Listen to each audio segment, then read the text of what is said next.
começar a ser missionário a partir de hoje. Ainda dá tempo de você sair do teu lugar. Se desvencilhar desse laço que Satanás tem te colocado.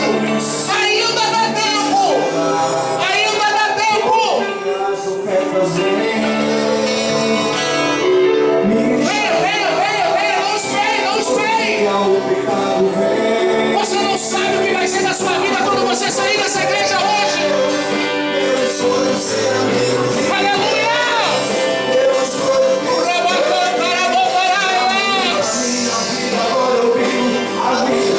Eu não sei se eu vou chegar em casa essa noite, também você não sabe. Tem pessoas precisando ouvir a sua palavra quando você chegar em casa. Tem pessoa que quando você saiu da tua casa, você olhou para aquela pessoa e disse: que pessoa mais desanimada. Que vida que essa pessoa leva. Mas essa pessoa está esperando você falar do amor de Deus para ela. Não se vergonhe de falar do amor de Cristo.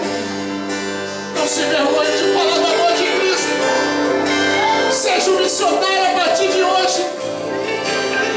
Aleluia. Nós vamos estar orando, mas antes de eu orar, eu quero perguntar se tem alguém aqui para aceitar Jesus.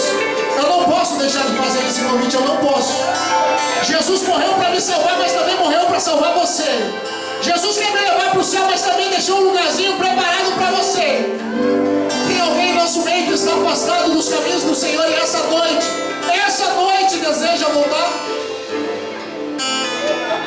Você, moço, eu sou mais jovem para Jesus essa noite.